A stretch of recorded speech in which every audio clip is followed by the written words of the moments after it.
Hello, and welcome to another episode of the Pro Hockey Pod, episode 50.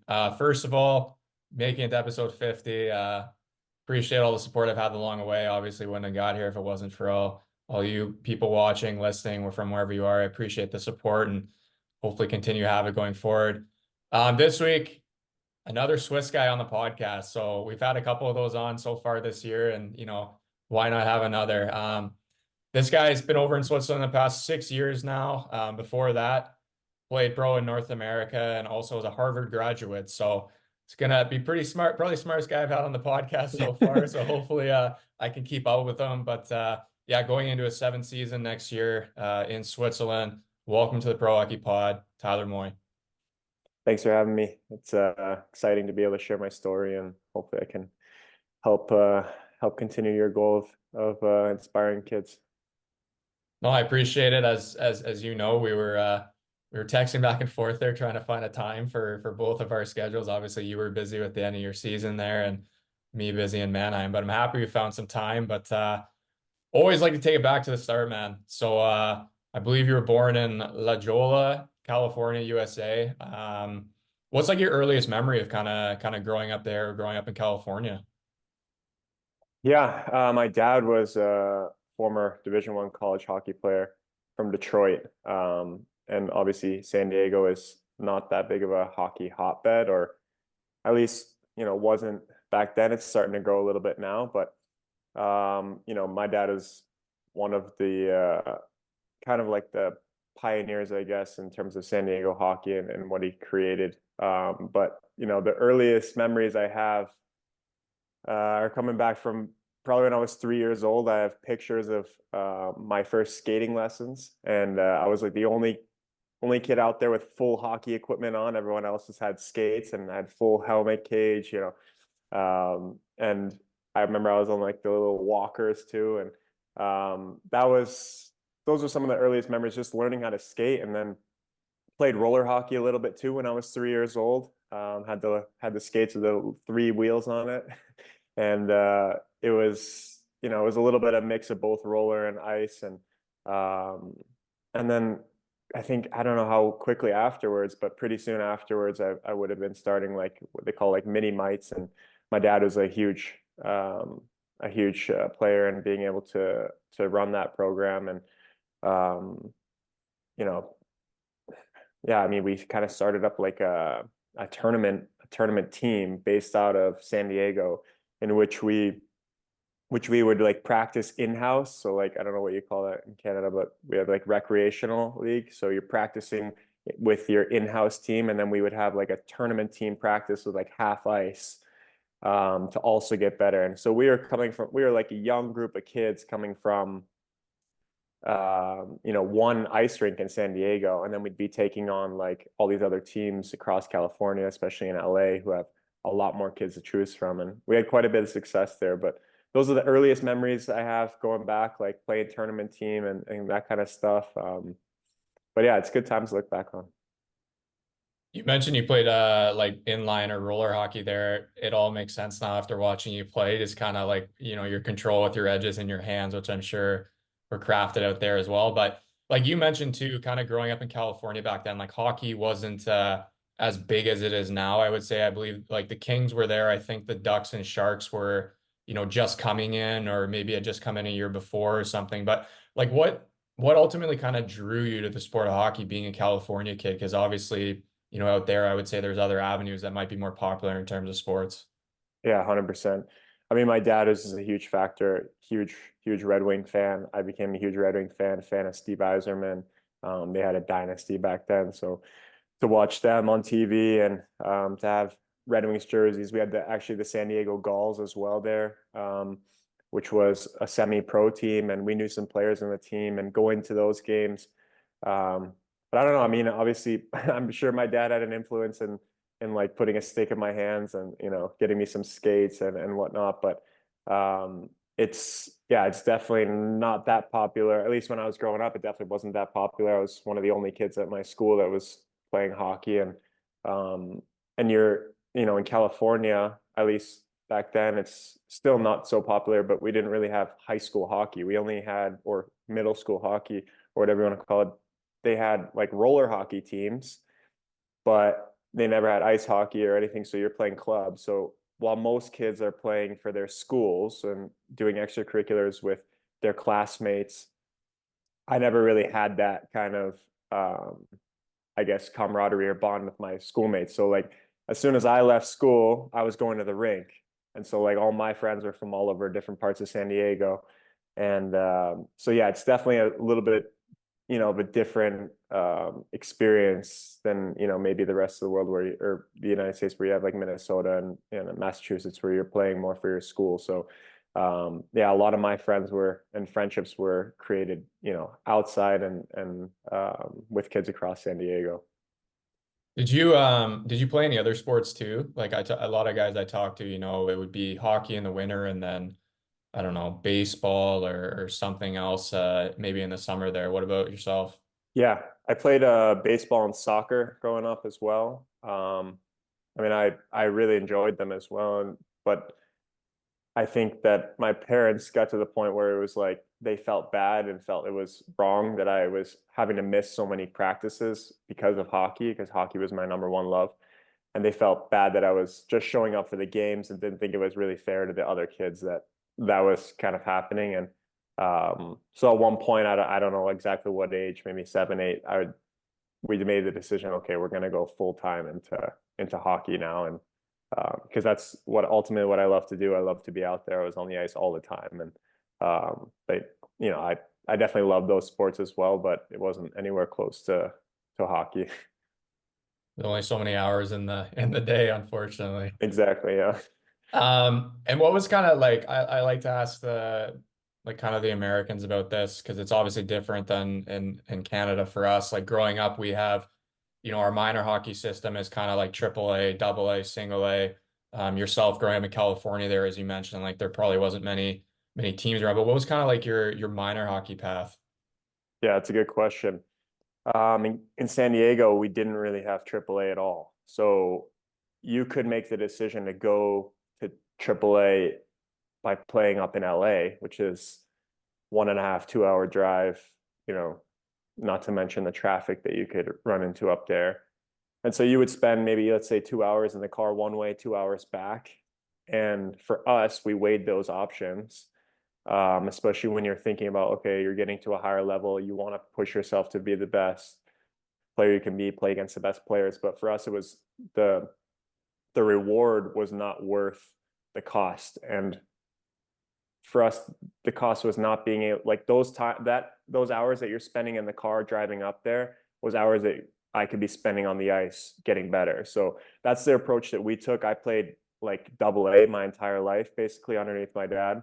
And I mean, we had good teams, and we played against we competed against some good teams as well, and even some of those AAA teams. But for me, it was I would go to the rink after school, like I said, and I would do like a 30-minute power skating lesson, 30 minutes stick handling lesson, hour stick time lesson, my own team practice, and then we'd have like dry land after that, and that'd be like a normal day. And like for us, we thought I would be getting way more practice in doing it that way than going up to LA, paying a ton of money for AAA, for all the travel and all that that comes with it, and sitting in the car for so long. So for me, like I said, I played double A almost my entire life, but I think that that was a really beneficial decision in the long run for me to spend that time developing. And I think it really taught me a lot in terms of the work ethic that I needed to put in and what needs to be done if I want to achieve my goals in the long run. I mean, that was obviously instilled also like kind of from your dad at a young age, like all that extra stuff. Because like when you were talking about that, I was like, holy shit, man, like that's a lot to do at a young age. But as Mhm. you said, it was your passion. But you raised such a good point. And I've had a couple other guests on too who said the same thing. Instead of them making the jump to maybe AAA where they were and not, whether it's ice time or yourself, it's obviously travel, which is a lot of money, and then you're giving up on other things in terms of development. You stayed where you were, put all this work in, and it ended up benefiting you down the end. It's obviously sometimes hard to see that, but it's you need to see where the development part is and kind of prioritize that versus playing the highest level, up to a certain point, I would say. Absolutely. And I think there's an allure to playing at the highest level, right? Like there's an allure to playing AAA. There's an allure to being able to say that you're on the top teams. And, I think a lot of people, parents included, get mesmerized by that kind of title. And at the end of the day, I think you have to evaluate for your own family. And, for us, like we're not close to that AAA team, for example. So for us, it didn't make sense. And there's a lot of people that in San Diego that made that jump and went to AAA and drove up to LA. And, I'm sure that they had benefits to their decisions as well. But I think that it can be very a dangerous game to play when you start trying to worry about how it looks and achieving a sort of status. Because I think what ended up happening in California too is that there were these clubs realized that they could charge a ton of money for AAA hockey, way more money than they could for AA or A, for example. And so I think what happened after I kind of moved past youth hockey was that all these clubs started creating AAA teams. And what happened was the talent became watered down. And so now you're playing for AAA, and then you're getting blown out of the water by other AAA teams, maybe across the country. And but at the end of the day, like people are seeing the AAA status and then saying, okay, I want my kid to play there, even though that maybe is not the best fit for their kid or the best way that they're going to get better. So I think it's important that when you make these decisions for your kid, that you're really evaluating what is going to be the best for their development. And it's not a race right now when you're a young kid to be at the top level. It's where can I continuously grow and improve to get better so that I achieve my goals of playing junior hockey, playing Division I college hockey, playing pro hockey. But I think that starts from a young age of like the development process and being committed to that. No, that's 100% true. And for anyone listening, listen to Tyler when he says that, because at the end of the day, what he just laid out is facts. And, I went through it growing up too, even though it was in Canada. There was, a lot of that stuff went into it too. But no, you raise a lot of good points. Eventually, down the road, you end up playing AAA there for the California Titans, which leads you to get it drafted to the USHL by the Omaha Lancers. And I'm curious, like at this kind of time in your life, I believe you're 16, turning 17 when you're getting drafted there or around that age. Was your focus always on kind of going the NCAA route, or had there also been either interest or thoughts of the major junior route? Because I think that's a cool topic to always bring up. Like everyone has their points for what route they were thinking about, and it might change, etc. Mhm. Yeah, so that's another good point.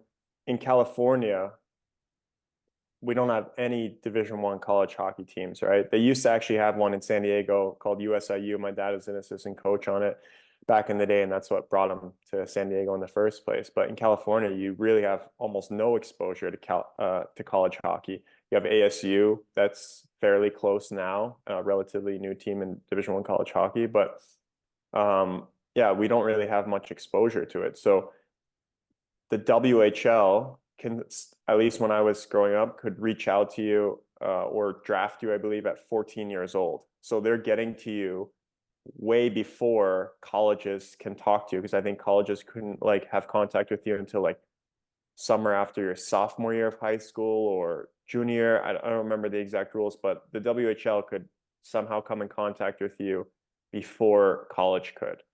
And again, it's another kind of thing where it's the allure of playing major junior hockey, getting paid a little bit of money, playing in front of fans. You're kind of playing like a pro lifestyle. It's desirable for many people to have that kind of lifestyle, I guess. And so when I was growing up, actually, I think it was College Hockey Inc.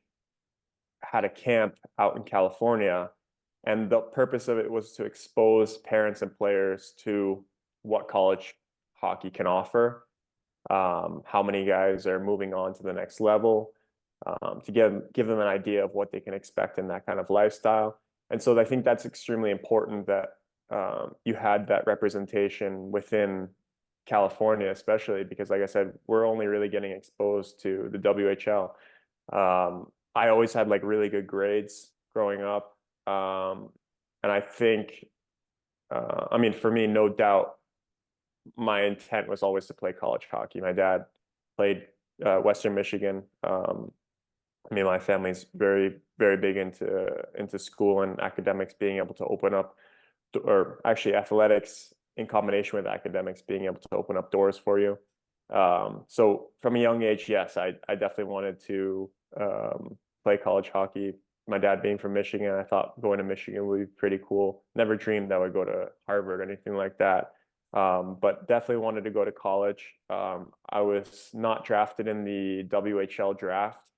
I think likely because of my grades and probably people knew where my head was at in terms of what I wanted to do, my path to go to college hockey. But Kelowna like picked up my rights or something like that and then sent me some stuff and then I had to like send it back because I wanted to maintain eligibility. Um, so yeah, at that point, like I already knew.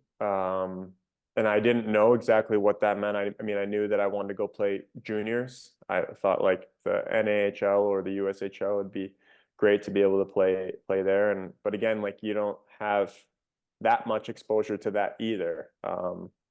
So it was all kind of new. I knew there was like, you play in these AAA tournaments, you hear about the scouts being at these games.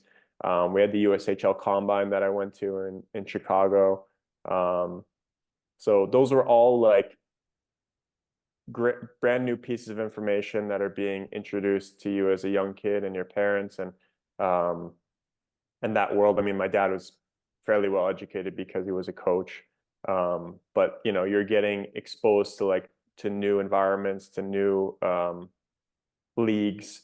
And so that kind of process was very interesting and developed me a lot in terms of being able to um, adapt to those things. I've never been to a combine before, and you're playing against kids from all over the country, and you got scouts in the stand. So it was all like a lot for a young kid, but I'm thankful for the way that it turned out for me and being able to be drafted by Omaha in the futures draft and going to camp when I was like a fairly young kid, seeing fighting for the first time, like these are all like brand new experiences and you're trying to find your way as you're playing against older and better players. So yeah. And how was that jump for you, the first jump, I would say, when you went to Omaha there? Obviously, as you mentioned, the USHL is probably, I would say it's the top junior tier two junior league or whatever you want to call Mhm. it in the United States, and honestly in North America it's probably still the top. When I was growing up, I guess the BCHL might have been the top Canadian one. But Mhm. how was that jump for you? And obviously too, as you mentioned, you were also very good in school, and that year you end up getting the USHL Scholar Athlete Award. So I mean, Mhm. how was that again? How was that jump for you? And I guess also like another new experience would have been probably teams, schools, I mean, like kind of reaching out to you during that season. Yeah. So my right after I was drafted, I went to camp. I think I weighed like 165 pounds, and like I, it was kind of eye-opening to see like it felt like you're playing against grown men, and um, and then I knew pretty much that year that I was going to go back to, um, or not back to, but I was going to go play in Chicago for the Chicago Fury 18 AAA team. I think I was 16 at the time, and they had like they put in like $60,000 into their gym there, and I felt like my family and I felt like for me that was going to be huge for me to be able to like physically develop because I had really never lifted before, and I was blessed with a good opportunity to be able to learn like the basics of like lifting, and they have a really good strength program there, and I think that year I put on like 15 pounds, so I came back at 180. And physically I had matured. I was playing against older players in 18 AAA, and that's when I started to get like seen by colleges, and start to like that communication process. And yeah, I think, yeah, actually when I was in Chicago, that's when I actually committed to Harvard. So that was a good blessing for me too. Before I got to juniors, I got to put on some weight and got to play against a little bit better players and older players playing 18s, so that it helped me be a little bit more prepared for that step up to juniors. I was still in high school at the time when I went into Omaha that next year. I was a senior in high school. I still was like fairly young. Um, and it was a good um, experience. I think that I would have wished that I had more opportunity than I did in Omaha. I definitely felt like I could have developed maybe more if I would have been in a had more opportunity, like more ice time, etc. I think they ended up letting the coach go with like 2 games left, and then there was I think we underperformed with how I think we didn't make the playoffs or something like that. And they wanted me to stay another year, Omaha did. And looking back on it, I I probably could have used another year. I mean, I don't think it would have hurt me either way, but I probably could have gone there and then gone to maybe dominate in junior, because I didn't ever really dominated at the junior level. So I feel like, maybe it would have been good for me to get that, like be more of like a go-to guy in juniors, be a little bit older, be a little bit stronger. But at the same time, Harvard also wanted me. They thought I was ready to come in, and we had a really good freshman class. So at that point, like I decided that I wanted to move on to Harvard, especially since they wanted me. But yeah, overall, it was a good experience. The billet experience was really good with my billets. I'm still in contact with them today, and it was from a from a off ice perspective. I felt like I grew a lot as a person, because I mean, you're not on your own, but you're more on your own than if you were to live underneath your parents' roof, and you have billet parents, but they kind of like let us, like me and my roommate, they let us kind of, live our lives. And that was kind of like the first time that I was, you know, yeah, I guess you could say like more on your own than without your parents. So I felt like there was stuff that I was experiencing, friendships and high school and all that stuff. It was a good growth period for me, as a person, I think, and that helped me prepare myself for the jump then to college, where you're basically on your own completely with no parents there. So it's definitely a great learning experience on that end. Yeah, a lot to cover there. I mean, I always tell people if you can move away from home before going to college, it's probably going to benefit you. As you said it, you get used to doing that sort of adjustment, kind of living on your own, um, doing a lot of things on your own. You raise another good point about the jumping aspect.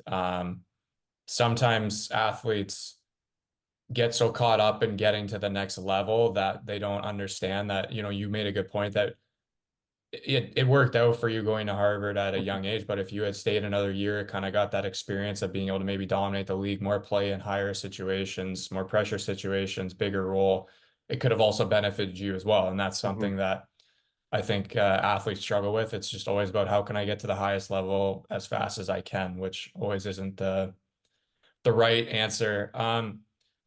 You mentioned you end up committing to Harvard like pretty early before you even went to the USHL there. Like, what made you pick them? Like, I'm always curious to talk to an athlete, like, why was Harvard, the school that you felt you had the best fit in, or the reason you end up going there? Yeah, a lot of the teams or the schools, I guess, that were contacting me were a lot of the East Coast schools, and particularly the schools that were pretty high up on the academic scale. I mean, they knew my grades were really good. I always had really good grades, so I think they probably felt like I was a good fit for their type of schools. Um, and being in California previously to being in Chicago, there wasn't much exposure, like I said earlier, to these colleges. So maybe that's changed now, but back then it wasn't like that easy to get that kind of exposure. And we actually got lucky. I didn't really play for the California Titans.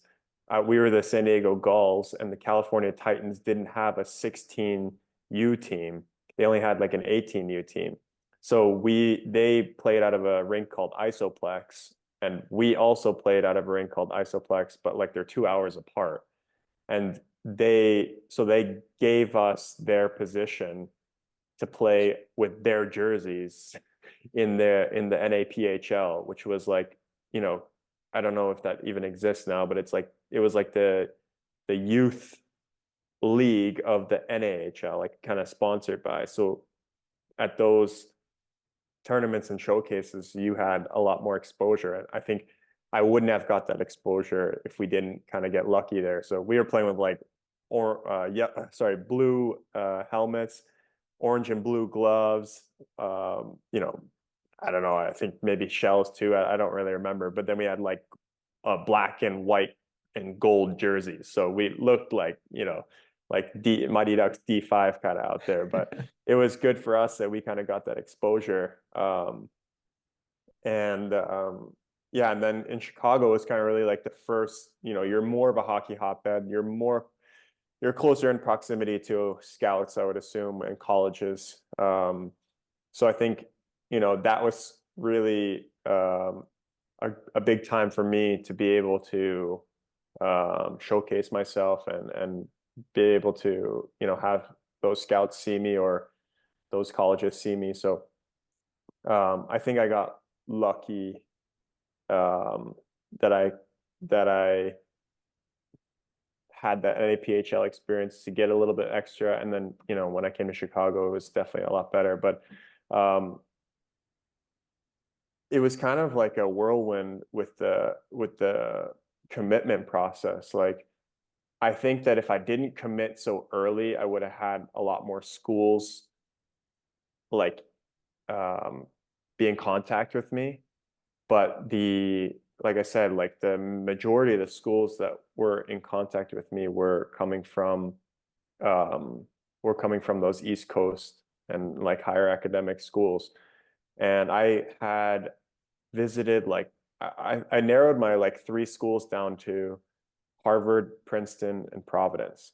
And I mean, for obvious reasons, like we always felt like I told you earlier, we always felt as a family that if you can use hockey to open up doors for yourself in terms of, you know, your academic opportunities, then that's a great scenario. And I would have never gotten into a school like Harvard if I didn't have hockey. I always had good grades, but they're denying people from Harvard who have perfect SAT and ACT scores. So I wasn't nearly in that category.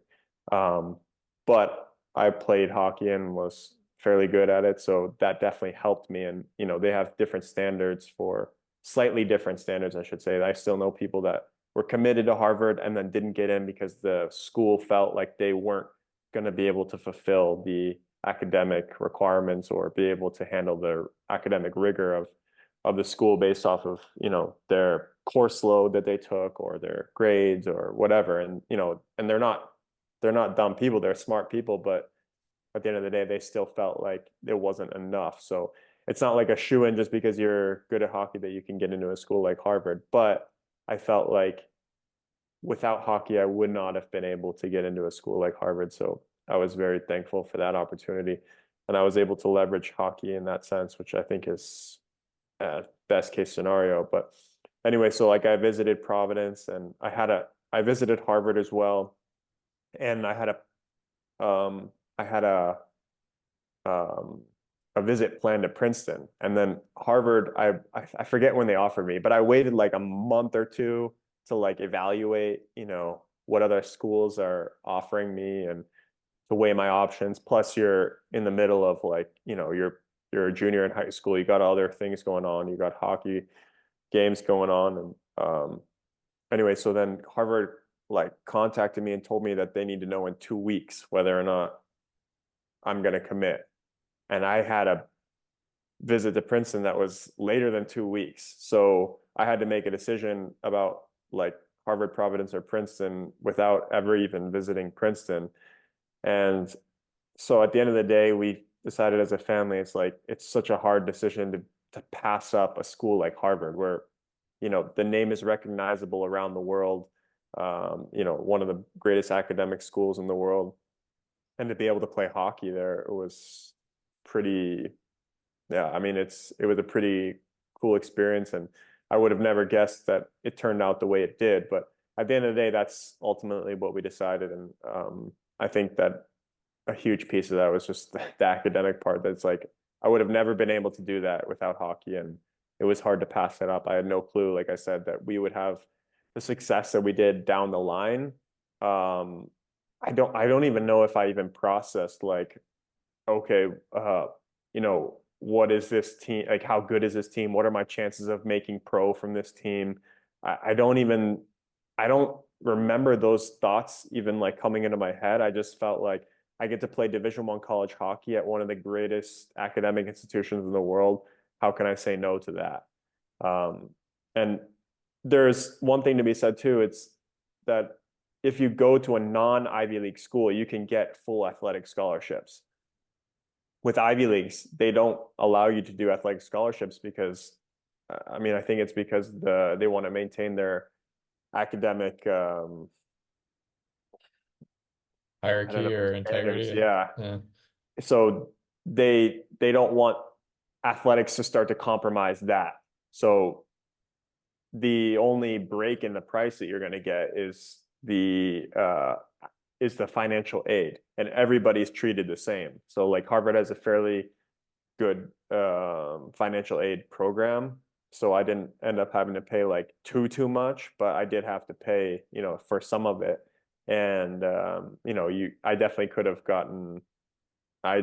paid, nothing to go to school. But for us, that payment is worth the piece of paper that you're going to get at the end. So yeah, that was a long explanation, but that was kind of where our heads are at with that.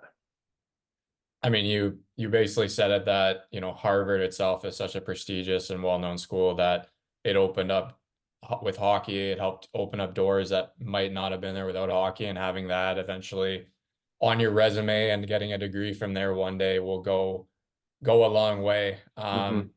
Jumping to Harvard now, before we get into the hockey side of it, I'm just curious, like, you know, how was it, when you get there and going to such a prestigious and historic school as Harvard is, like how was it juggling, academics and athletics? And, just from me commenting from the outside, I've seen movies like The Social Network and you see little glimpses of it, and like Hmm. how hard like some of those student athletes had to actually work in both sides. Like what is it as hard as the rumors say it is? Yeah, I would say so. But for everybody, it's different. I was definitely felt like a fish out of water when I first got there. Like the kids there, they're so smart. It's like it's insane some of the people that you meet. Like some of them, you meet them and you can tell that they're smart, and then there's like the next level or next two levels above that. I remember there was my freshman year, there was a 14-year-old in my entryway, and like I mean the kid should have been in high school, right? Like, or I don't even know when do you start high school? Is it 14 I or? think 14, that's like grade 9 or whatever. Yeah, so this kid was like light years ahead of everyone else, and he wanted to like study like astrophysics or something like that. Just insanely smart. And he is not the only one that's like that. There's so many kids there, and you're like, oh my God, like what am I getting myself into? And um, but it's definitely difficult, and it also kind of depends on what major, or we call it concentration at Harvard, what concentration you're taking. So for example, I was doing human evolutionary biology, and I was on the pre-med track as well. So like pre-med is basically you're taking certain classes to fulfill the requirements to be able to apply to med school. So like you could do like economics as a concentration and also do pre-med. Just means that you're taking those classes that'll help you fulfill like the requirements. Um, so I was doing that. So like when I was, when I would come back from practice, once a week, you'd have 3 hour labs. All your exams would be like long answer.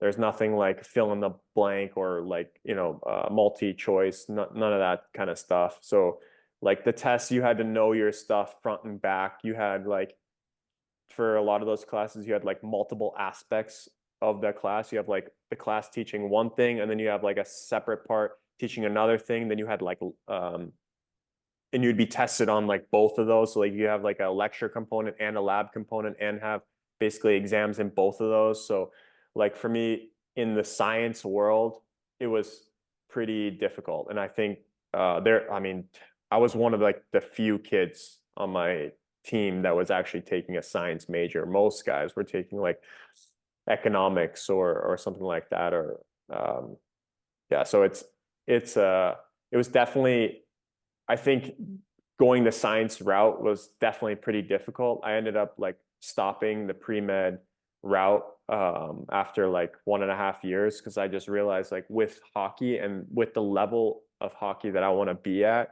to perform, I couldn't spend that much time. I remember I asked for help from one of the TFs for studying for the next exam because I didn't do as well as I would have liked on the one prior. And we're just studying for a midterm exam. And so she would meet with me and we'd talk about, she would give me like kind of like have this reading done by this time and we'll go over it and yada yada yada. And so then she's like asking me like, how much are you studying for these exams? And I'm like, yeah, I mean, I'm studying like 2 days before maybe, like, and just trying to cram it all in. And like, it wasn't because I was like putting it off. It was because I just didn't have enough time in the day to be able to do all those things with the other classes. And she told me, yeah, most of the students in this class are studying 60 or more hours just for the midterm. And I was like, oh my God, yeah, no wonder it's like so difficult because these kids are, are spending so much more time than I am on this. And like I said, it wasn't for like lack of an effort. It was just so I couldn't fit all the stuff in with hockey at the same time. And I'm not the fastest worker, so like maybe that also played a part in it.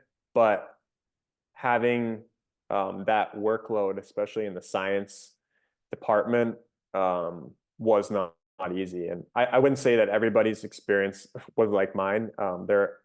There's a lot of kids that were taking the same concentration, for example, so they had like the same teachers, they could talk about their work and etc. So maybe it was a little bit easier in that sense that you had more people, and I was like the only one on my team doing my specific major. So you have other friends, of course, outside of class that you can talk with about your stuff, but it wasn't always the easiest thing. And I mean, like I said, I'm not the fastest worker, but like there were many, many, many, many nights, like probably more nights like this than there were the other way. But I would be going like leaving the library at like 3 or 4 a.m. at night and walking home and then getting something to eat on the way back and then going to bed and then waking up the next morning and getting breakfast and then going back to class. And I mean, yeah, I remember like our first exam, I was taking a science class with one of my teammates, and our first exam, like it was just so much stuff and like unlike anything you experience in high school, especially when I was switching high schools so often. So my biology class that I took in junior year of high school, I was like taking like a high up class, but I was taking it with like freshmen and sophomores because in San Diego, we started with a certain science first. We started with physics and they started with another one, so it's like you're the level that you're at is like constantly changing in high school. So I don't think I always had like maybe the best preparation for going to Harvard at that level. And so I remember we were studying an IHOP till like, I want to say like 4:30 in the morning. And then we had to like wake up at 6 o'clock for like workouts. that same morning. So like went to bed, slept for like half an hour or whatever, woke up, went to 6 a.m. workout, then like came back, kept studying at breakfast, then went to class all day, then went to practice, and then came back, studied more, and then took the exam that night or something like that. It was like something ridiculous, but um, it was definitely like an eye-opening experience to see like how much work you had to do and how well you needed to know the information. Um, yeah, to experience that and also just to be able to compete with some of the smartest minds in the world. Definitely wasn't easy, but I think I understood what was required of me as time went on. But yeah, it was definitely not an easy route. But again, I think my experience tends to be on like the harder side of it, especially because I wasn't always like the fastest worker, but and because I did the science route. Whereas, you know, if you ask another Harvard guy that did another concentration, maybe I'm guessing it would probably not be the same experience. They probably have their own stories, but not, I don't think it would be like as extreme as what I'm saying. But I don't think it was easy for anybody unless you're a real genius. But I don't think it was necessarily like that easy for anybody on our team. Well, it puts into perspective, I think, the respect you have to give student athletes because you are juggling two different lives and they both require so much time. And just like kind of listening to you talk there and you talking about like the late nights you had and also like when speaking with that teacher about how many hours you need to put into studying, like you physically couldn't do that because you were an athlete as well playing hockey, which obviously has a lot of hours that go into it too. So and then you add on the Harvard effect to it or an Ivy League school effect to it, which is 10 times more than like a normal university. No offense to the normal universities, but there's Hmm. reason that they're so prestigious in Ivy and stuff. Hmm. But it's always cool. Like I always think about it, like it'd be cool to like think how different it would be if you had just been like a normal student. You'd have like more time in that day. You know what I mean? Like you said, you were a Absolutely. slower worker, but at the same time, it's still, when you have 24 Yeah. hours to do something versus, 16 or whatever it is, 15, like once you get sleep and everything and coordinated in. But Hmm. um transitioning from the academic side of it, you also were there to play hockey as we mentioned. It obviously it was probably reason one why you end up attending Harvard. But how was the hockey experience there? Like how was your 4 years? Obviously, just listing off things that happened. After your sophomore year there, you end up getting drafted to Nashville Predators, which getting drafted in NHL is a lot of kids' dreams and something, that you had put so much work in and eventually get rewarded for it. But also you like you mentioned when you went to Harvard, you didn't even know how they would be as a team. And I believe, in your 4 years, you guys end up winning two ECAC championships, which is pretty good, I would say, for people juggling, as I mentioned, as much school and all the doctors and pre-med people and scientists, degrees as well. So just talk about your time at Harvard, like on the ice. Yeah. Overall, I'd say it was a really good experience. Definitely took some, it definitely took some growing from freshman year.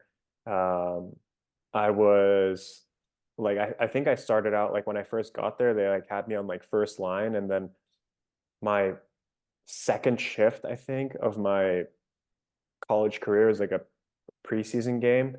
I got hit like pretty hard in the middle of the ice and like ended up like sliding with a lot of speed into the boards and then separated my shoulder.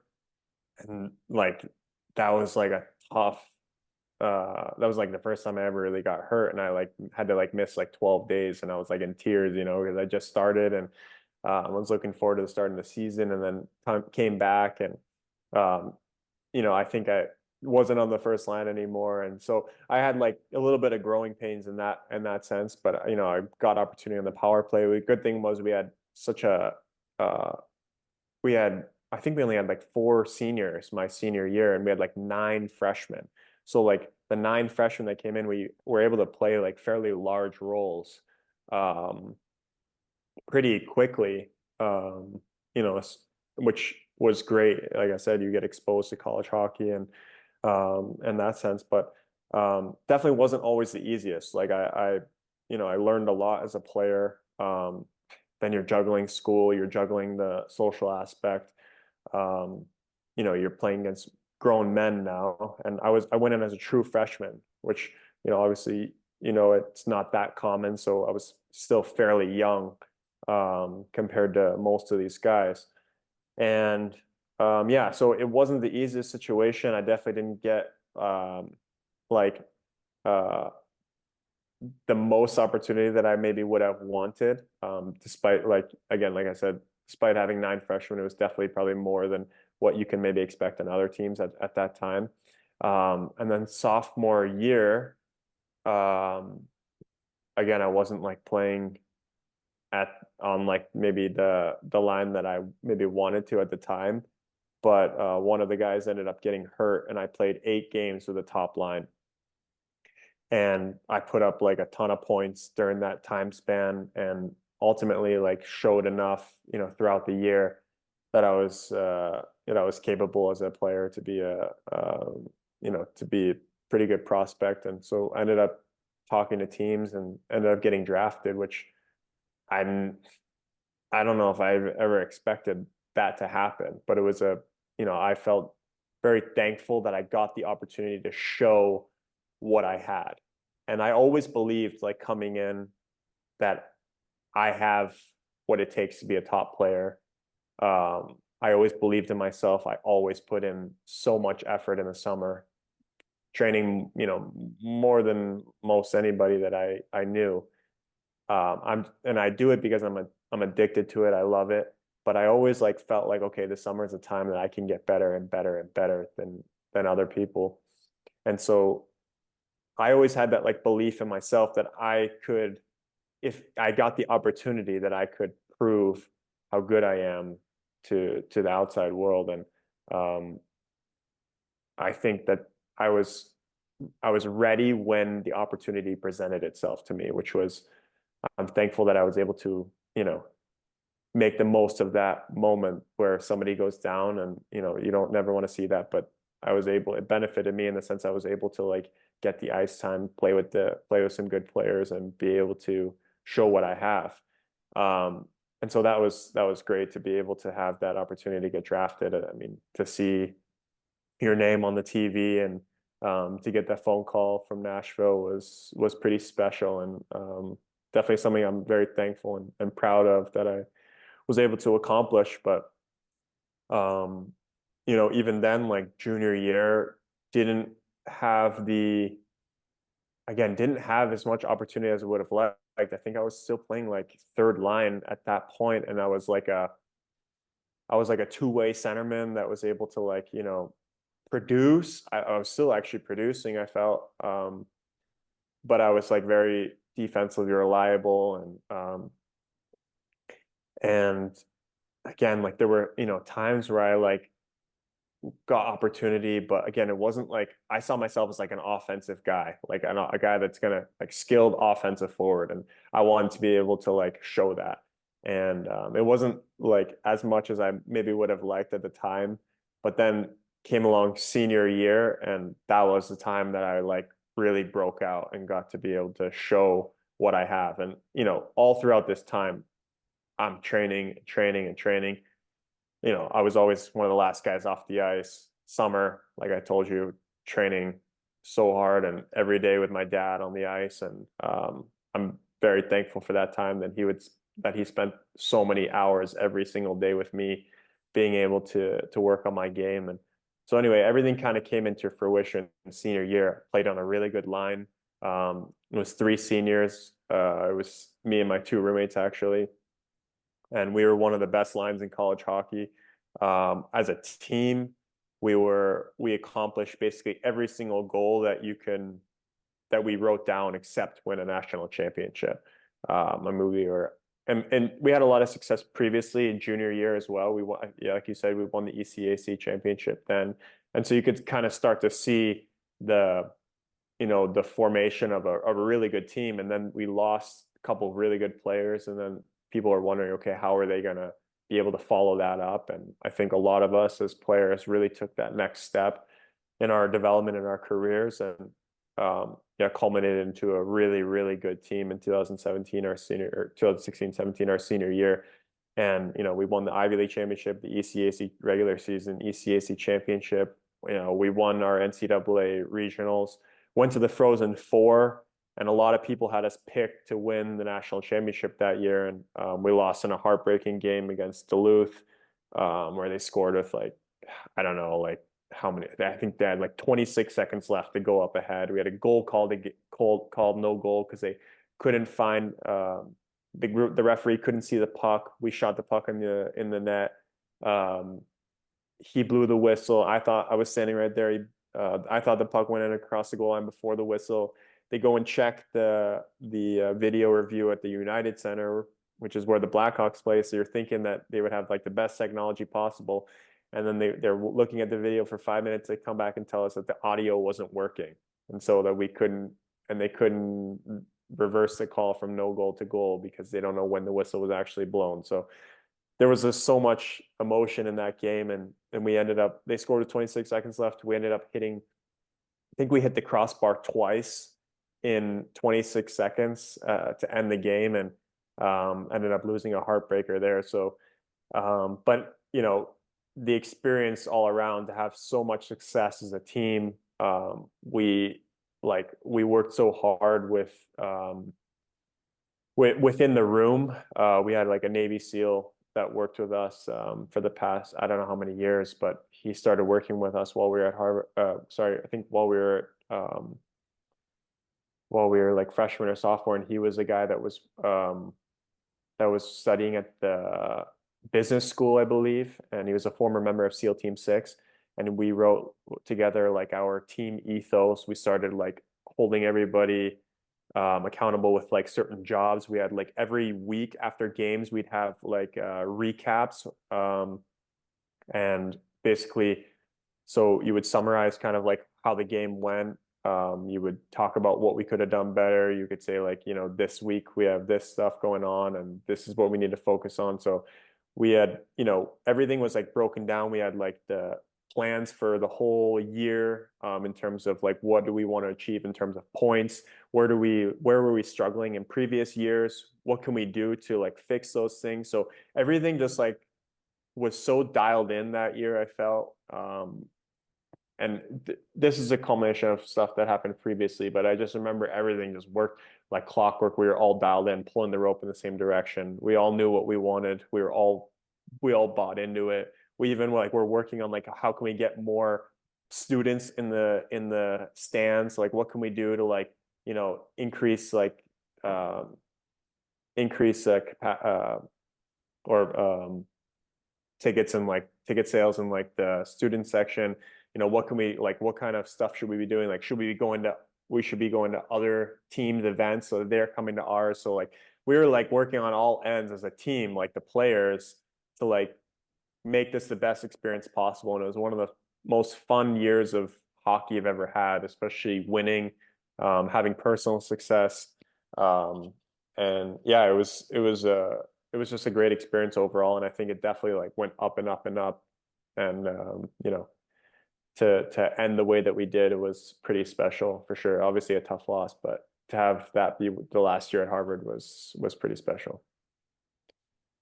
Everybody always wants kind of their career to end the perfect way, and unfortunately, it doesn't always happen. But no, it sounds like you really enjoyed your time there. You brought up a good point, talking about one of your summers, and just like being always prepared. And I wanted to ask you, and this is something I'm curious about talking to people who know you.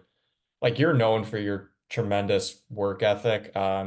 Some people say you need to tone it down a bit because you'll lose out in the playoffs, and the next day you're in the gym freaking getting ready for the next year, and you don't even like give yourself the time to relax. But like, how do you balance it? That having that hard work ethic, but also not doing like overdoing it, if you understand what I mean. Hmm. I think I'm really lucky that I love it. Like, I just had this conversation the other day with one of my teammates, and he was saying like the he hates like doing like skills work and stuff. Like he needs competition, he needs to play, etc. And for me, like I love getting better. Like I love training. I love working on my craft. For me, like I'm addicted to that and I love it. And I just take a lot of pride in being able to improve. I think that's in all aspects of my life, not just hockey. So it's not like it's, that's the only thing that I want to get better at. As a person, I want to get better. I'm constantly, reading about stuff, watching videos about stuff to like improve myself as a person, expand my mind in terms of how I look at the world. Um, those are things that are important to me. How can I become the best version of myself in all aspects of life? And yeah, I really enjoy that. And I think that like, especially as you get older, you're looking at other guys, you're trying to understand what makes them, what are they doing to prepare themselves to be the best that they can be? And for everybody, that answer is going to be different. I mean, there's guys that are, there's a guy on our team, he's 38 years old now, and he's one of the hardest workers you'll ever see in the gym. And he feels like he needs to do that because that's what gives him his edge. And most people, like he was explaining to me, is like most people won't be willing to do that kind of stuff. And um, and he's right. Like most people won't want to do that. Most people won't want to do that. But I'm kind of like I'm a guy that's like maybe not like in the season, like I'm not like as much in the gym, but I like being on the ice and doing my training there and like feeling confident because I know that like when I get that opportunity in the game, I've already prepared for it. And like that preparation gives me that confidence that like when that opportunity presents itself, it's going to happen for me, like more often than not. And of course you have to work on like the mental game as well to like be able to handle those parts that, when it doesn't work out, like how do you handle that? But you do learn, like I started to say, like you do learn when you get older, like what is going to be best for you. Um, and I think that when you don't love the game anymore, it becomes more difficult. I think like one of the guys on my team always jokes around with me. It's like Moisey's the only guy on the team that would literally play for free. And I'm like, yeah, maybe. Um, but I think like I'm just really blessed that I just love the game. Like I still feel like a kid playing the game. And there's for sure a lot of other guys out there that feel that way. But I just think it's funny because I just love being on the ice. I love getting better. But everyone's got to find that sweet spot for them. Like what can they tolerate? A lot of guys want to take time off to mentally recharge. For me, mentally recharging is going back home and still training. But like I love it, so it gives me fuel. But a lot of it's also like your mindset about how you approach it. Like, do you think it's too much because you don't love it? Do you think it's too much because you don't want to put in the work?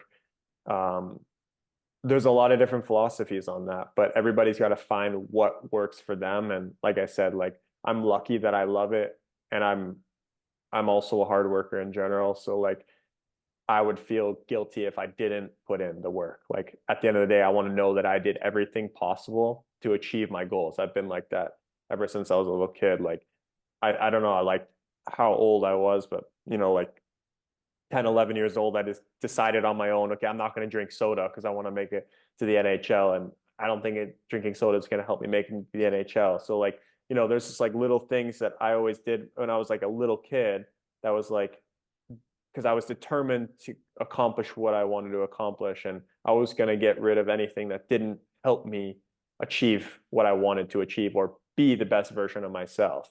And there's a number of things that fall in line with that category for me. Um, but that's just kind of how my mindset is. And not, it's definitely not like extremely common to the extent that I do it, but that's just how I carry myself, I guess, through my life. I mean, a testament to you, man. Like it shows just as you said, how much you're willing to do, how much you actually love the game, love also making yourself, a better person, always continuing to learn, and just that overall discipline of knowing, even if there's days you don't want to do it, you got to do it, and here's why. And As you said, it's going to prepare you so that when you face something in a situation in a game or in life that you've done the preparation before. So, I mean, I commemorate you for that. You mentioned the mental part too, and I was curious. You can correct me if I'm wrong, but I believe you recently or over the past couple of years started working with a mental coach as well. Just Yeah. talk about kind of how that came about and like the positives you feel coming from working with someone like that. Yeah. So, I mean, when you think about training, like so much of your training comes from in the gym or on the ice. And it's not really, it's starting to become more talked about now, but um, you know, when you think about it, like the mind plays such a powerful part in someone's performance. And I'm glad we live in a day and age now where like there's so many people talking about it and there's so much information readily available that you can really do a lot for yourself in terms of your own mental development and performance development. So I was always somebody that was like reading into this stuff and listening to this stuff and trying to give myself the edge or trying to make sure that I'm prepared and playing at my highest potential. Um, and so I like follow a bunch of people on like Instagram and stuff and trying to just daily see content that's helping me move me in the right direction. And there was one guy that I always saw on there, Hockey Pro Training, and he was talking about like his name is Matt, and he was talking about the mindset that you need to have, and do you feel like you know you're you have so much more potential to be able to achieve in your game, and etc. And I thought to myself, this is at the beginning of last season, and I thought to myself, why not do this? Why not invest in myself to be able to maybe get something more out of my own potential? Because I always felt like going back to earlier in our conversation, when I was at Harvard or even before that in juniors, I always felt like I had more potential than what people saw in me. And I wanted to make another jump in my development as a player. Like I still feel like I had more levels to achieve. And um, for me, I was like, okay, I'm gonna contact this guy and see what it's about. And we had like a free whatever consultation call, and I liked what he had to say. I liked how he spoke. I liked the messages, and just I was like, okay, I'm gonna take this leap of faith and have an investment in myself. And I've tried like other like other sports psychologists or whatever, didn't feel like it was like necessarily like the best fit. And I had a really good feeling about this guy, and ended up working with him. And I had my career best season that year. And that was, I think, a combination of one, the work ethic that I put in, two, the opportunity. I moved to a new team and had a lot more opportunity on this new team. And then three, the mental preparation was, I felt like, huge for me because it taught me how to be able to handle adversity or things that don't go your way, how to like mentally put yourself into the best state of mind possible to perform. And all those things in culmination together, I felt really allowed me as a player to prosper. And I can't say enough good things about that program and what he's helped me to achieve. And again, this year like was definitely a year filled with a lot more adversity, but I felt like I handled it well. And a lot of that is a testament to Matt and what he was able to do for me um, as a player and as a person. So I can't say enough good things about it. I definitely think it's a huge, huge piece of the puzzle and when it comes to mental performance. And I hop on our group calls and try to like that are part of the program, and I try to like help other kids out that are have questions or are experiencing their own struggles, and I try to give my advice too because I feel like it's also helping instill those lessons back into me and making it even more of a regular mindset. And I think that the other thing that was really good about this program, and at least having somebody to like talk to you about this stuff is that it keeps you accountable and it keeps you having consistent conversations. And when you have these consistent conversations about the same stuff, it becomes habitual. And I think when you read something somewhere and then you forget about it, or it's, I said, when you read something somewhere and then like you leave it alone for a while, you tend to forget about it. Or you listen to something, watch a video, okay, then I never watch it again, and then you forget about it. But when you have like constant conversations about the stuff that you're learning or the stuff that you're experiencing, and then reframing that, I think it keeps that in your mental habits. And I think that is really what's going to be important when something goes wrong in the game. What do you fall back on? You fall back on your preparation. And for me, knowing what's made me successful in the past made it that much easier to say, okay, despite what my brain wants to do right now, if I rely on what I've been taught and rely on what's made me successful, I know that this is what's going to help me perform my best. And so when I make that shift in that game, when it doesn't go my way and I fall back onto that mindset that I was taught and the mindset that has proven me successful in the past, it for the most part is always turning out in my favor and helping me play to the best of my abilities. You raise a lot of great points there.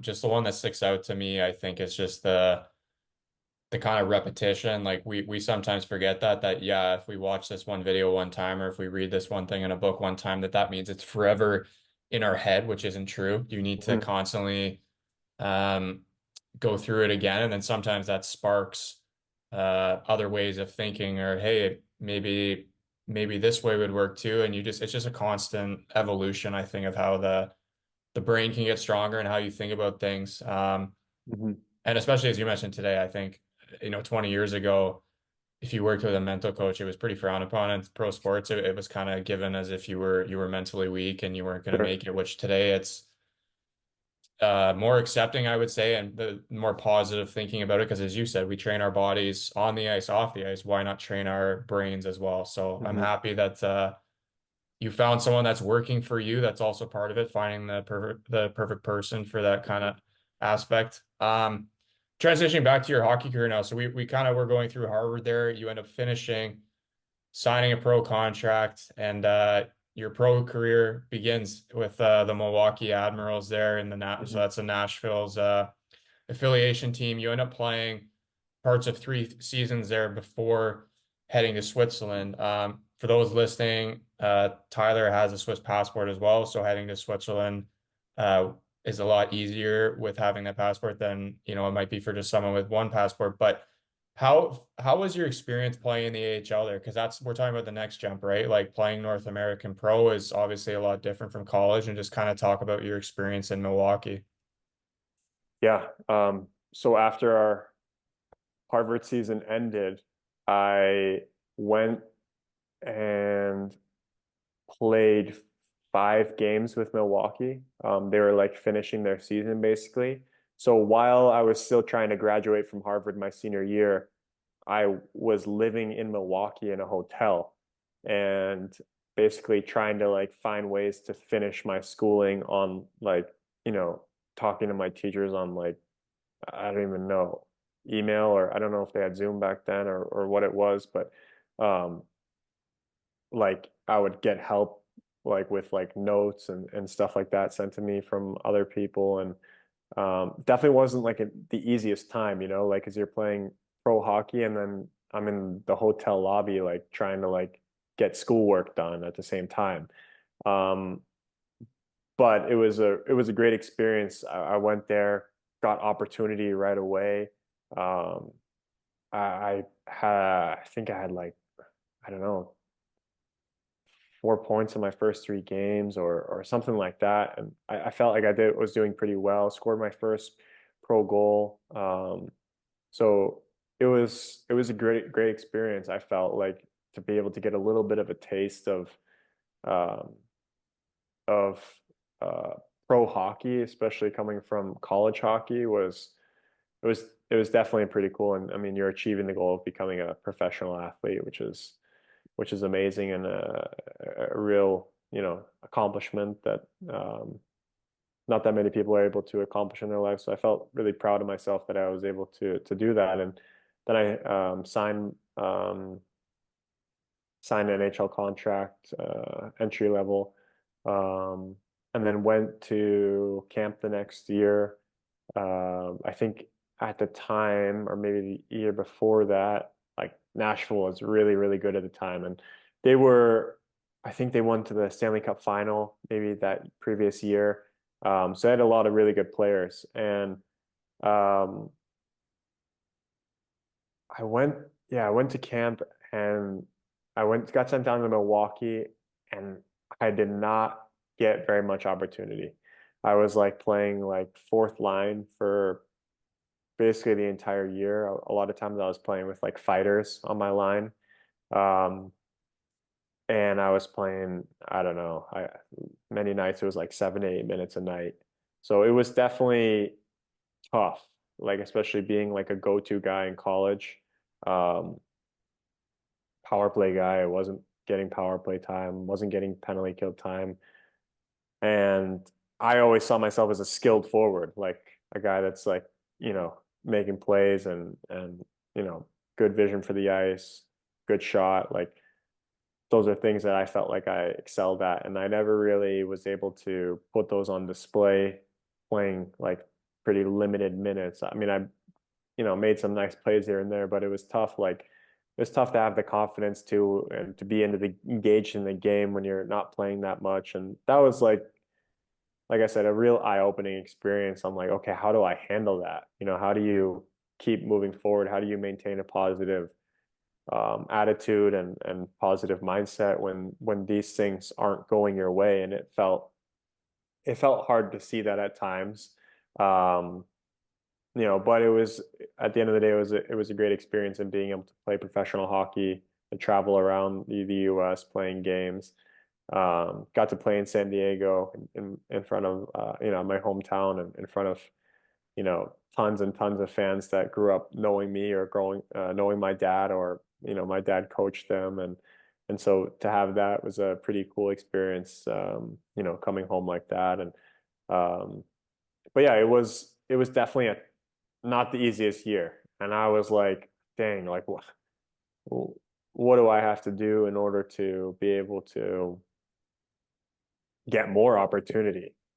And so, of course, I went back that summer and trained really, really hard again, and continued along with my training habits, and came in the next year, was feeling good. And then they made like I got sent down to the AHL again, and and yeah, they also, what the hard part is, I guess my first year, real first year there too, was they only had one call up the entire year from Nashville.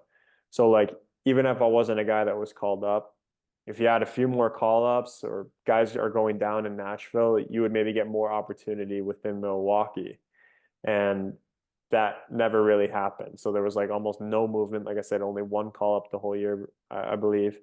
And so that was tough that you don't see any real, change in that. Um, so yeah, then I came in the next year, went to Milwaukee, and then they made like a trade right before the season started, and then they brought someone else into Milwaukee, and then they sent me down to the coast. And I was like, what?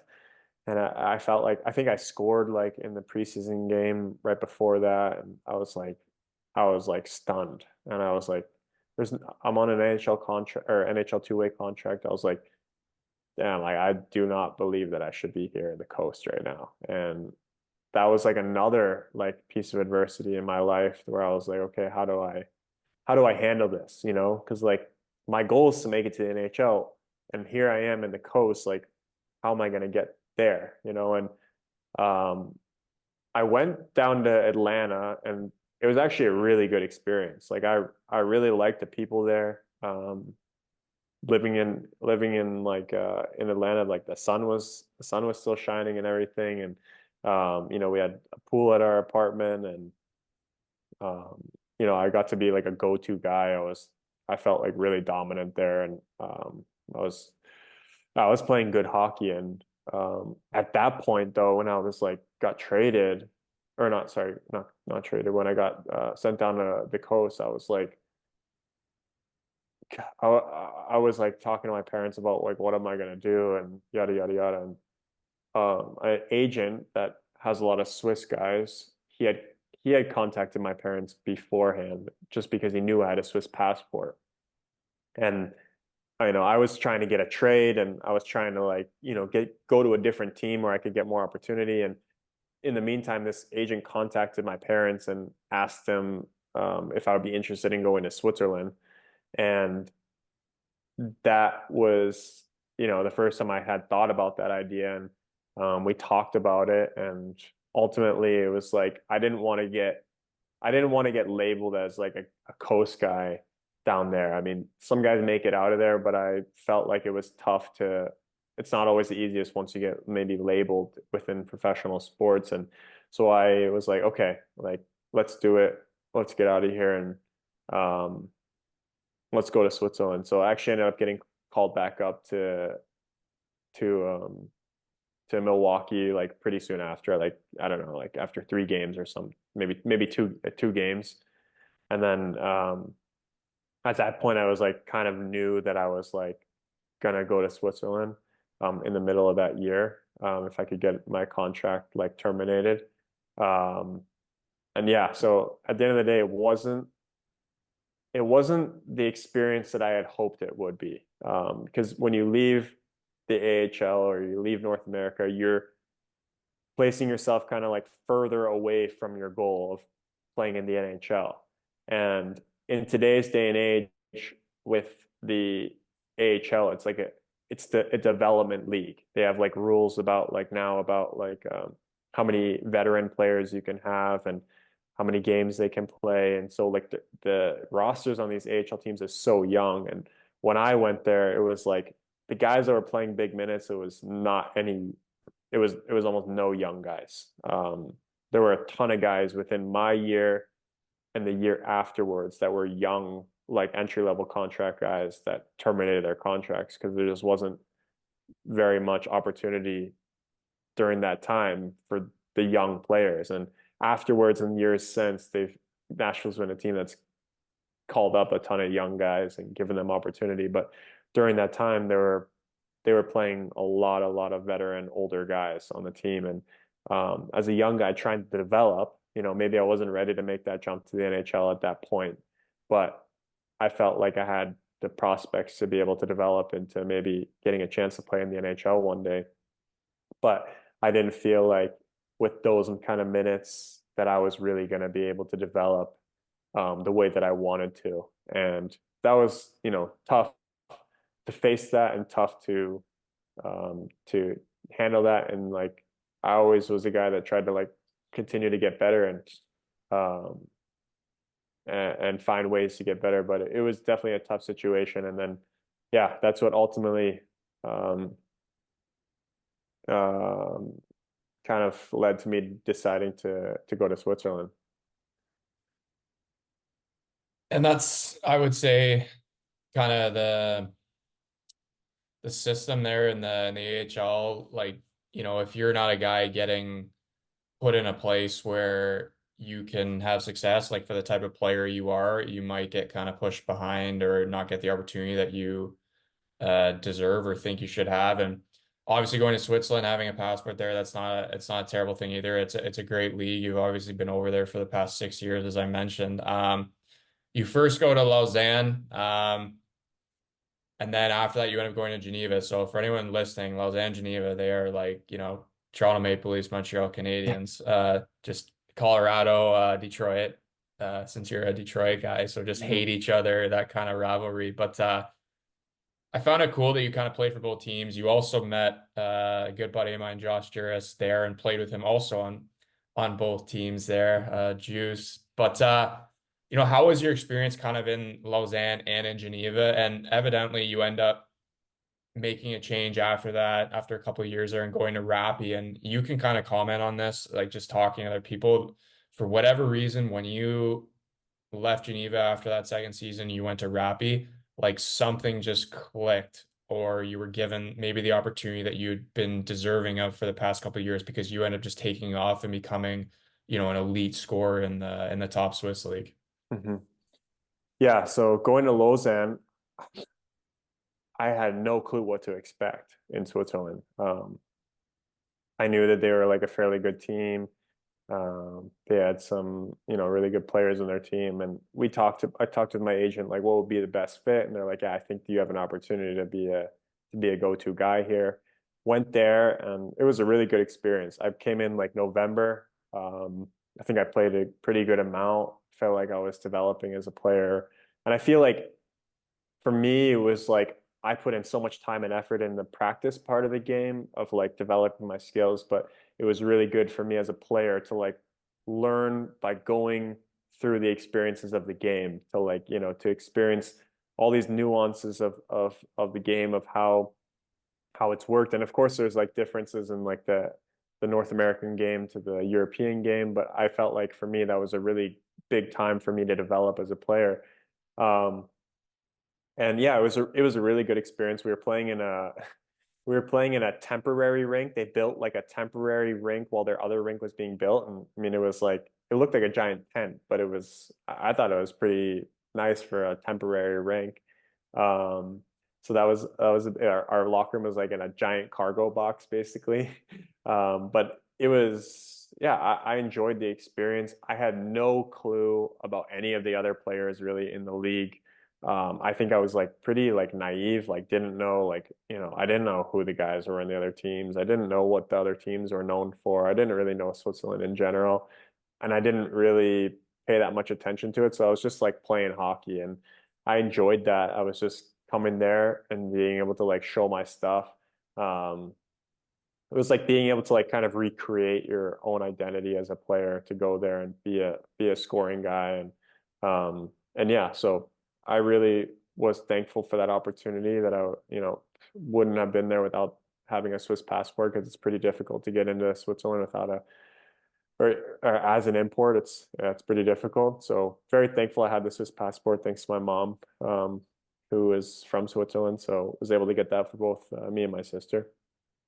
Um, and then yeah, I came in. I think I signed a 1 year, and then I signed an extension after that for 2 years with Lausanne.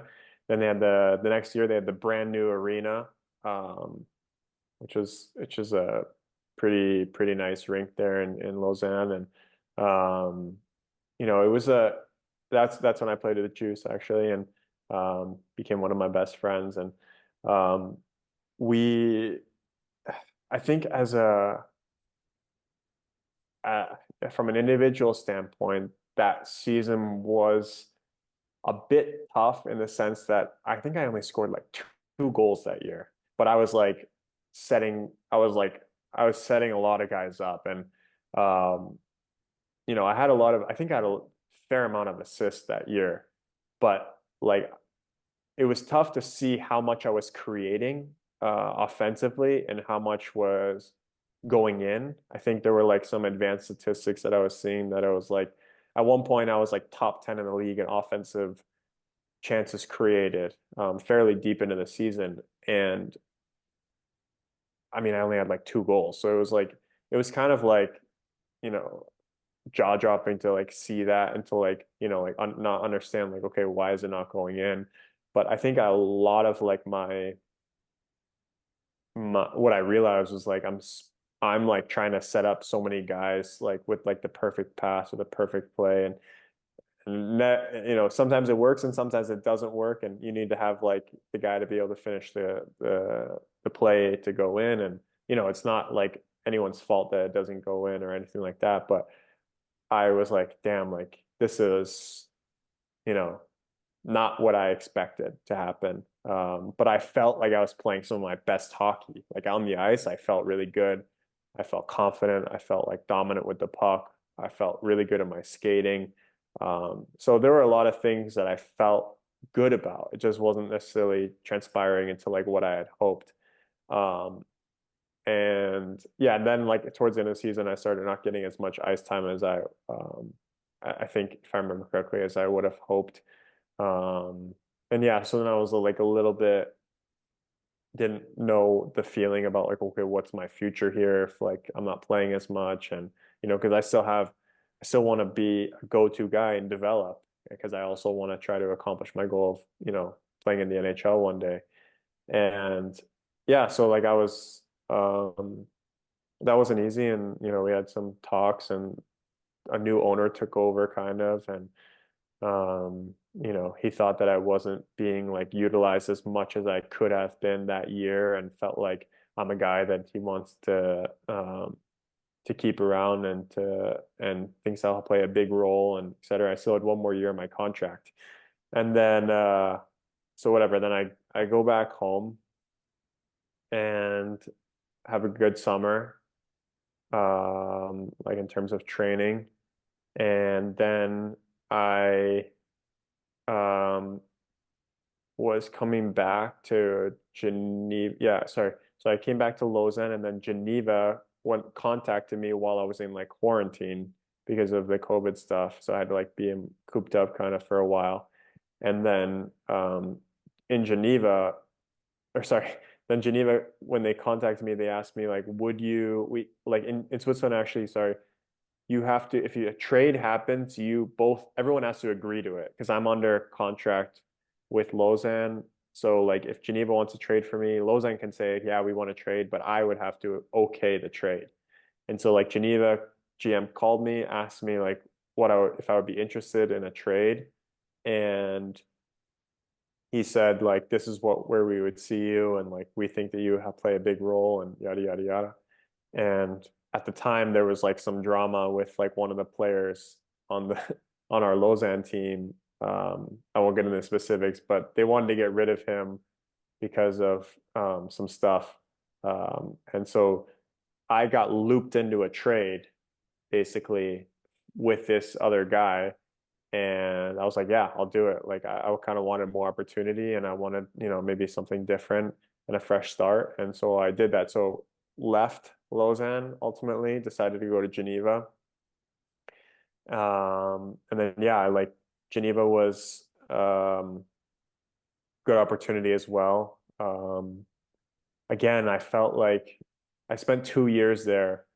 I still felt like at that point, like I got decent opportunity, but it wasn't as much as I believed that I could have deserved.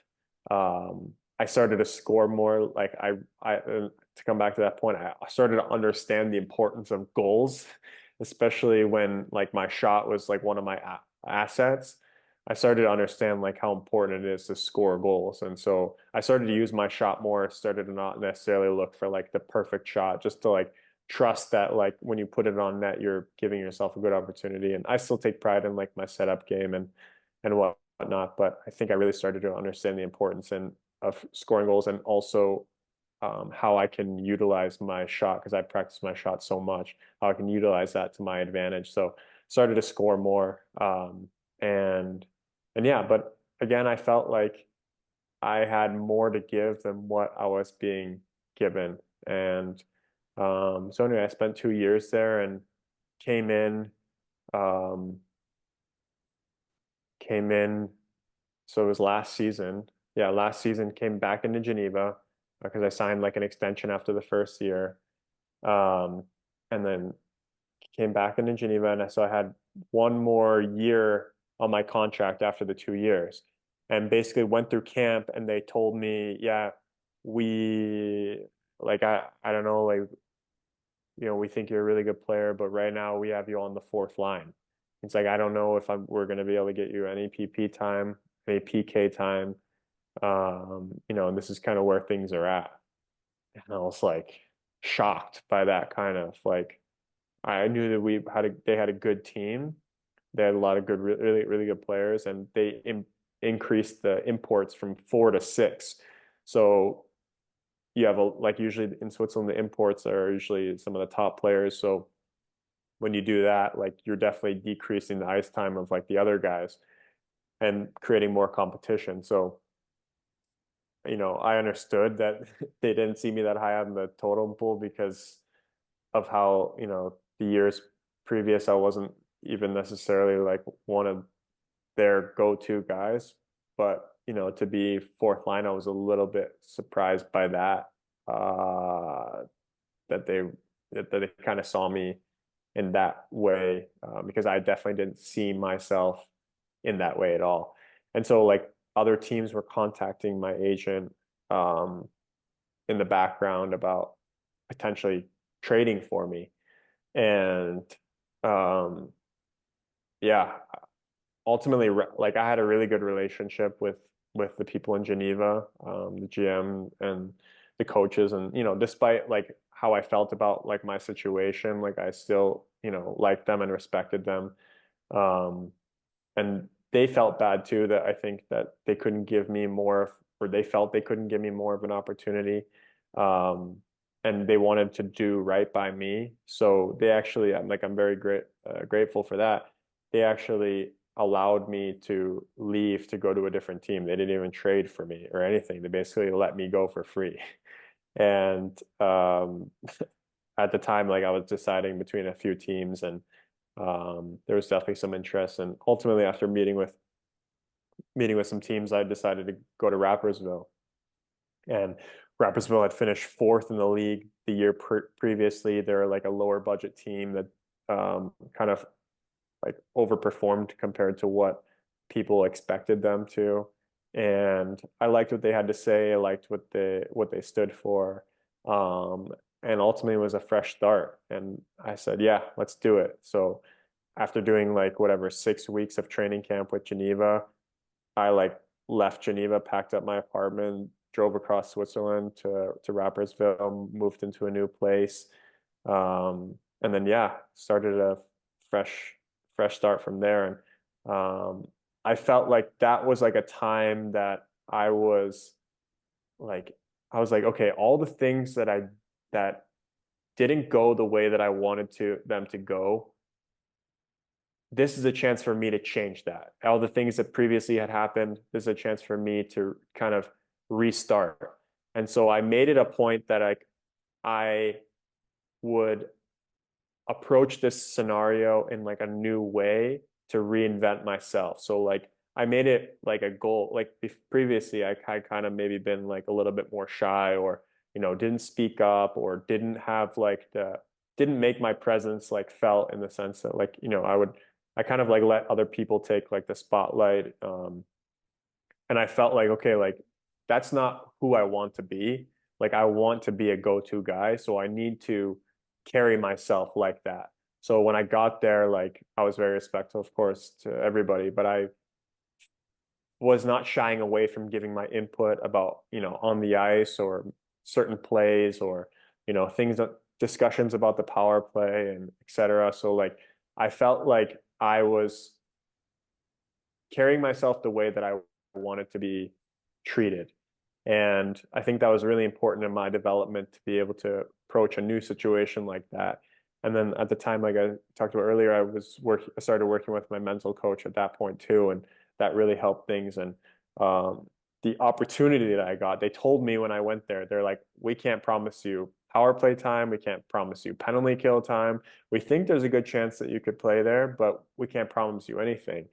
And I was like, okay, I was like, I can earn that. And so, like I said, I went there and had a breakout year. I think I finished fourth in the league in scoring, and to go from that, and um, to go from being told you're going to be fourth line on this team to going to being one of the top scorers in the league was, pretty crazy. And but also like it proved to me what I had already known, and I guess it proved to a lot of other people what I had already known about myself, that I had a lot more to give than maybe people saw. Geneva had success without me. They won the championship that year, so they didn't necessarily, I guess, need me. But I was very thankful that I was able to experience my own personal success and personal growth in Rappy.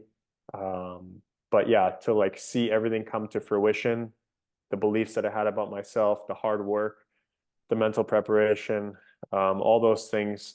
It felt really fulfilling to see that come to life. You mentioned like just kind of everything coming to fruition, like, and I would just kind of go over the past couple of years of, you're still putting in the hard work, going to different teams and doing well in aspects, but maybe there was more there, and then there wasn't, certain situations you being able to play in and how they looked at things. And evidently, you get this chance in Rappy, and as you said, it was a fresh start, and you were determined to, you know, prove that you could be what you thought you could be in this league. And obviously, as you mentioned, everything went really well for you last year. You put up tremendous points, a big guy for Rappy, and you continue to be a big player on that team. So it just shows as well, working with the mental coach as you brought up, like that was something new you kind of brought into your repertoire, but just kind of shows that your determination and that your never give up kind of attitude, it pays off. I'm happy for you for in that aspect. And obviously, I believe you have one more year there in Rappi as your guys' season just Mhm. ended yesterday. But you've been very generous with your time, man. So I only got two more questions for you, and we'll bang these ones out pretty quick. Mhm. I'm sure down the road we'll have a part two because I believe you're still going to play for some years, and hopefully you can add NL title to your Mhm. repertoire there, to your Yeah. resume. But just quickly, like, have you ever ruled out like ever going back over to North America for another chance? No, that's been my goal since I left. And it's getting to like the age now, I'm 28. And I think like from the outside looking in, like maybe that like looks like I'm getting old. But like for me, I feel like I feel young. I feel really young. I feel like I'm hitting my stride as a player. The experiences that I've gained as a player, the understanding of the game, I feel like it's at a peak for me for um, the highest it's been, and I feel like I'm only improving and getting better. And I do like grapple with like the question of like will someone ever like give me a chance to go back? And after last season, I thought, okay, there's a chance I could get like a two-way contract or someone with I didn't think it would be taking a chance really, but like because I would like it's fine by me to go work my way through the AHL and try to get to achieve the goal of playing in the NHL. But it you see how young the NHL is these days, and is somebody gonna look at a guy like me and rule me out or whatever? But I'm don't I try not to think like that because for me, like I love having like the goal of making the NHL, and that drives me every single day to get better in season, uh, out of season. Like for me, I love that pursuit of a goal. And I talk about that with my mental coach. Like, like it's not the prototypical mentality, I guess, or the prototypical path. And, who knows what will happen in the future. But, um, you know, I don't want to let like a status quo of what has been commonly done determine my outlook on my future or the reality of my future. Um, so yeah, despite like being like, I guess, older, being 28, like I still have that dream and that pursuit of that goal. And I believe that I'm capable of achieving that goal. But of course, like a lot of things have to align properly that you get that opportunity and that your preparation meets that opportunity. But yeah, it's unfortunate that like during the time of the AHL, like things didn't work out exactly the way that I would have hoped that they would, being close to the NHL. And now you're in Switzerland, you're far away from the NHL in terms of them being able to pull you up from the AHL and whatnot. But um, you know, I, I I think about that, and I think that it's I don't need necessarily things to be done the prototypical way. I feel like, hey, if I keep improving and keep playing the game, like it's only going to help me to have that goal in mind and to keep pushing myself despite what maybe the outside world thinks or what people think about my pursuits of making the NHL. So yeah, I try not to let that affect me at the end of the day because the people that are making their dreams come true and are being successful in their lives are the people that believe it can happen. So for me, I keep that mentality when approaching this, I guess. That's 100% true. And I just look at one of your teammates, obviously Chervenka there, like that guy's 38 and still a beast in your league. So I mean, Hmm.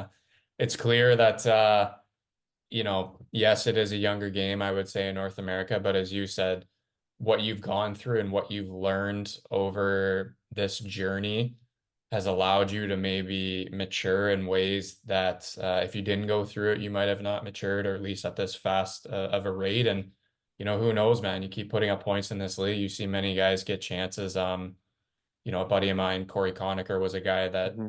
I think on one or two occasions came over to Switzerland and then ended up getting a chance back in North America. And he was playing this year in the AHL again. So Hmm. it's good to keep that goal in mind and never give up on that.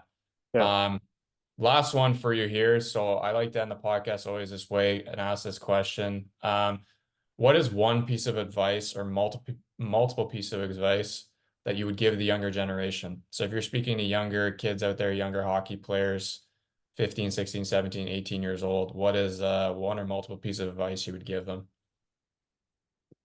Yeah. I would say that there's no shortcut to success. Like if you want to achieve your goals, then you have to put in the work.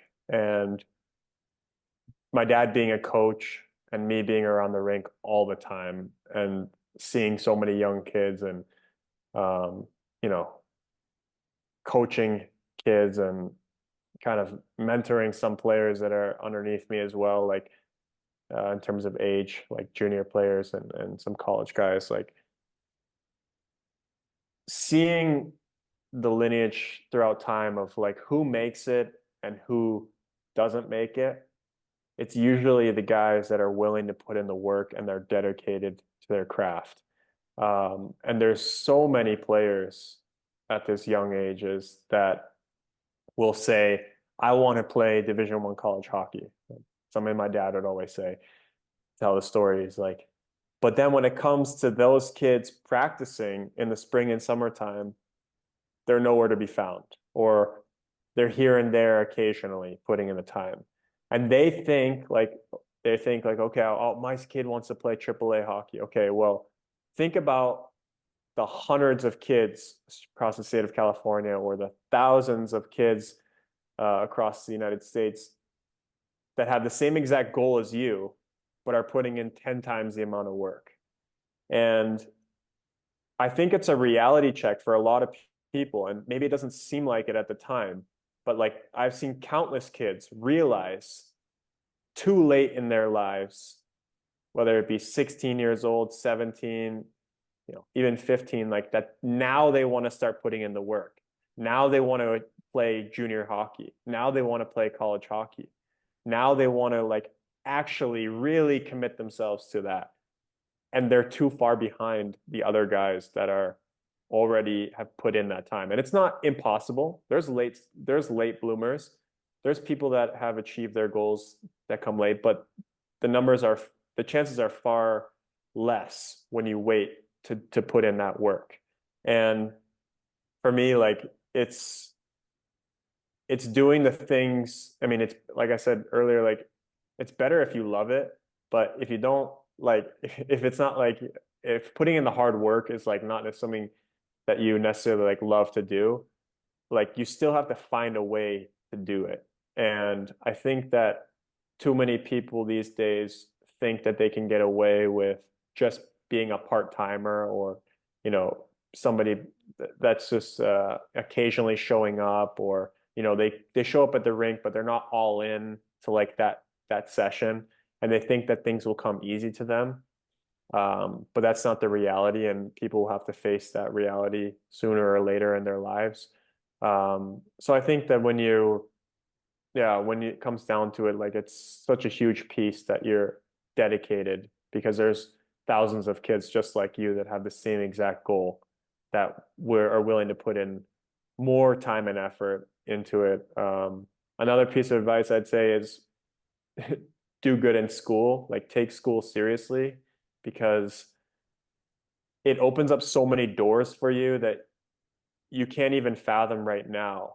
But like in terms of college, like where you could potentially go, you never want to be limited because you didn't take school seriously when you needed to take school seriously. There's a lot of really smart kids that think that their, school is a waste of time, and don't take it very seriously, and don't want to put in the time and effort. But at the end of the day, they only shoot themselves in the foot later on when there's schools calling, and maybe it's not the schools that you want, but there's other schools that are maybe higher in academics that would potentially take you, and you don't have the grades to get in, and you don't want to be in a position like that where you're compromised.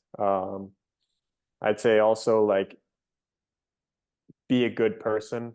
I think that that's a huge thing, especially these days. Like, there's people talk and you have reputations, and people don't want to work with bad people. So it's important that you're always treating your coaches with respect. That's something that my parents always instilled in me. Make sure you're saying thank you to your coaches for spending the time. They're not getting paid very much money usually to spend time coaching you. There's a lot of people that are doing it because they love the game, they love giving back. So I think it's important that you treat people the way that you want to be treated, and be respectful to your teammates and your coaches, and especially to your parents as well. Be very thankful for the sacrifices that they make. I was just talking about that with somebody yesterday, about how thankful I am that my parents are always there for me at my sporting events, at my school stuff. Like, they made so many sacrifices in their life to get me to where I am today. And I think it's important that we say thank you to our parents, and really appreciate all that they've done with the travel and the money and spend. And I mean, the list goes on and on and on. But yeah, those would be a few pieces of advice that I would give. And all great ones. I have to say, when you were speaking about the first one there, I wanted to raise my hand. I think through my career, I've been very honest on this podcast about it. There's things that I probably could have done better and worked harder at, and maybe I'd still be playing today, but it's a lesson you learn. And you brought up a great point about it too. Just give everything you got every day.